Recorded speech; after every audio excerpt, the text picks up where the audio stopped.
Section 18. The Critique of Pure Reason by Immanuel Kant. Transcendental Doctrine of Elements. Part 2nd. Transcendental Logic. First Division. Transcendental Analytic. Book 2. Transcendental Doctrine of the Faculty of Judgment, or Analytic of Principles. This reading by Carl Manchester, 2007.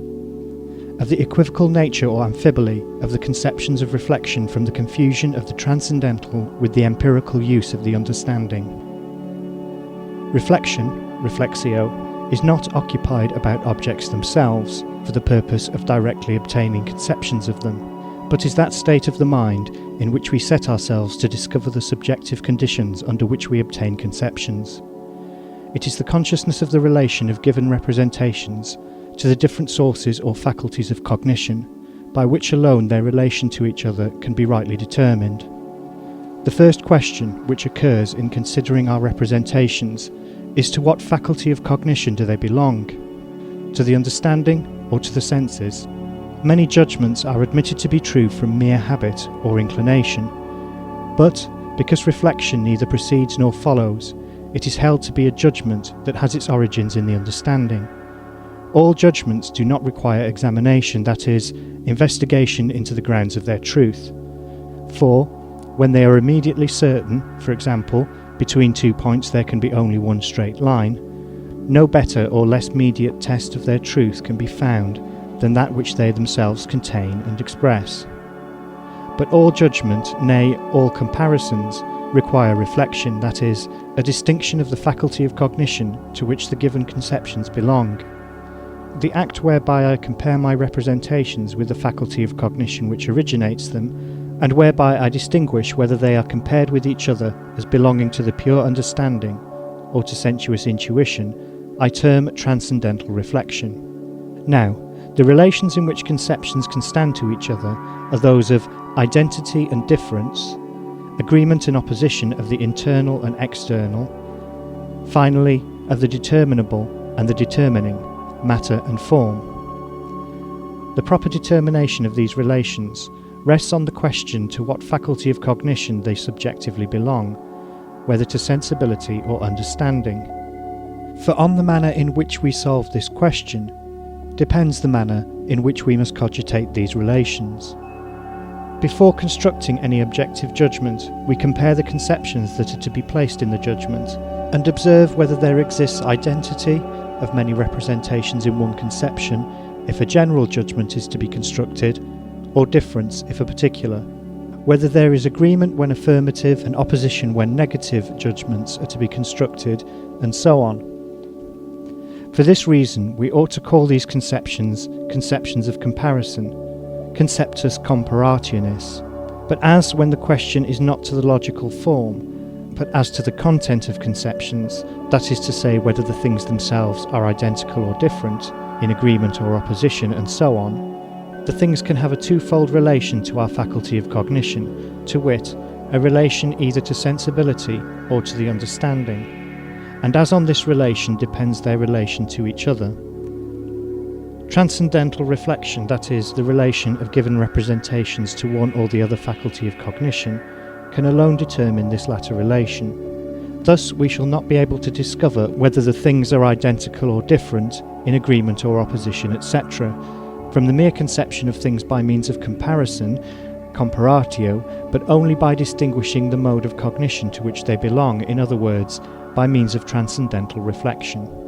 We may, therefore, with justice say that logical reflection is mere comparison, for in it no account is taken of the faculty of cognition to which the given conceptions belong, and they are consequently, as far as regards their origin, to be treated as homogeneous, while transcendental reflection, which applies to the objects themselves, contains the ground of the possibility of objective comparison of representations with each other, and is therefore very different from the former, because the faculties of cognition to which they belong are not even the same. Transcendental reflection is a duty which no one can neglect who wishes to establish an a priori judgment upon things. We shall now proceed to fulfil this duty, and thereby throw not a little light on the question as to the determination of the proper business of the understanding. 1. Identity and difference. When an object is presented to us several times, but always with the same internal determinations, qualitas et quantitas, it, if an object of pure understanding, is always the same, not several things, but only one thing, numerica identitas. But if a phenomenon, we do not concern ourselves with comparing the conception of the thing with the conception of some other, but, although they may be in this respect perfectly the same, the difference of place at the same time is a sufficient grounds for asserting the numerical difference of these objects, of sense. Thus, in the case of 2 drops of water, we may make complete abstraction of all internal differences, quality and quantity, and the fact that they are intuited at the same time in different places is sufficient to justify us in holding them to be numerically different.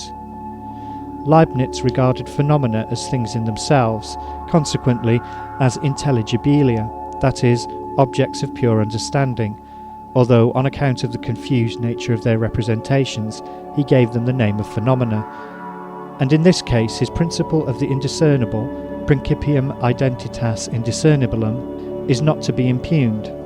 But, as phenomena are objects of sensibility, and as the understanding in respect of them must be employed empirically and not purely or transcendentally, plurality and numerical difference are given by space itself as the condition of external phenomena. For one part of space, although it may be perfectly similar and equal to another part, is still without it, and for this reason alone is different from the latter, which is added to it in order to make up a greater space. It follows that this must hold good for all things that are in the different parts of space at the same time, however similar and equal one may be to another. 2. Agreement and opposition. When reality is represented by the pure understanding, realitas noumenon, opposition between realities is incogitable.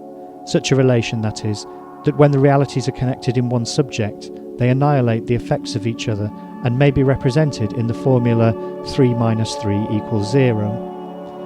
On the other hand, the real inner phenomena, realitas phenomenon, may very well be in mutual opposition and, when united in the same subject, the one may completely or in part annihilate the effect or consequence of the other, as in the case of 2 moving forces in the same straight line, drawing or impelling a point in opposite directions, or in the case of a pleasure counterbalancing a certain amount of pain.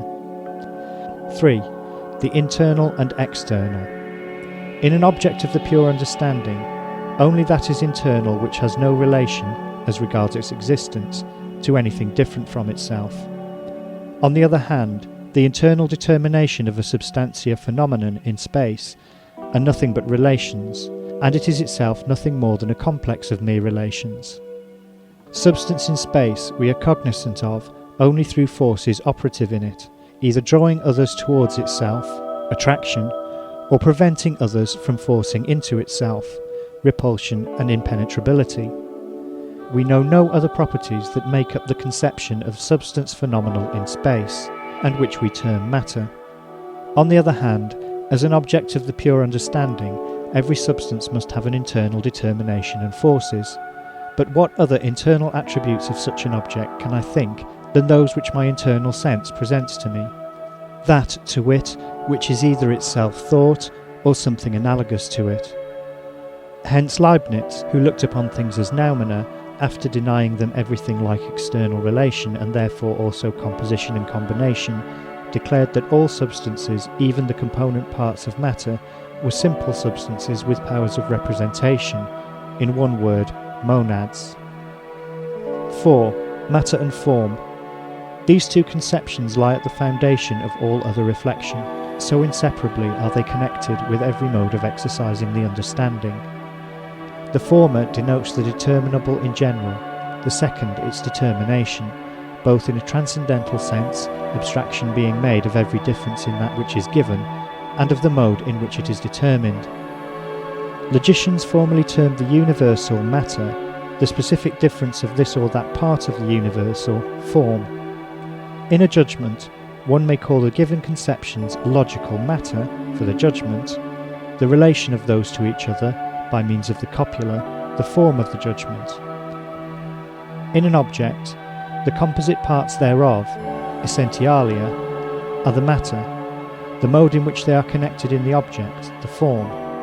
In respect to things in general, unlimited reality was regarded as the matter of all possibility, the limitation thereof, negation, as the form, by which one thing is distinguished from another according to transcendental conceptions. The understanding demands that something be given, at least in the conception, in order to be able to determine it in a certain manner.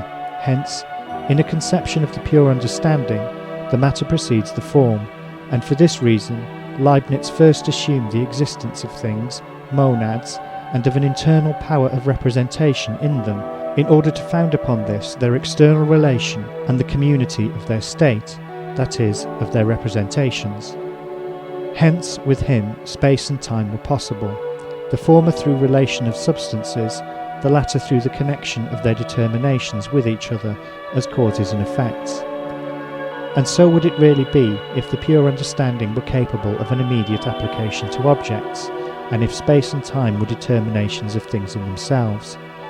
But being merely sensuous intuitions, in which we determine all objects solely as phenomena, the form of intuition, as a subjective property of sensibility, must antecede all matter, sensations. Consequently, space and time must antecede all phenomena and all data of experience, and rather make experience itself possible. But the intellectual philosopher could not endure that the form should precede the things themselves and determine their possibility, an objection perfectly correct if we assume that we intuit things as they are, although with confused representation. But as sensuous intuition is a peculiar subjective condition, which is a priori at the foundation of all perception, and the form of which is primitive, the form must be given per se, and so far from matter, or the things themselves which appear, lying at the foundation of experience, as we conclude if we judge by mere conception. The very possibility of itself presupposes, on the contrary, a given formal intuition, space and time. End of appendix.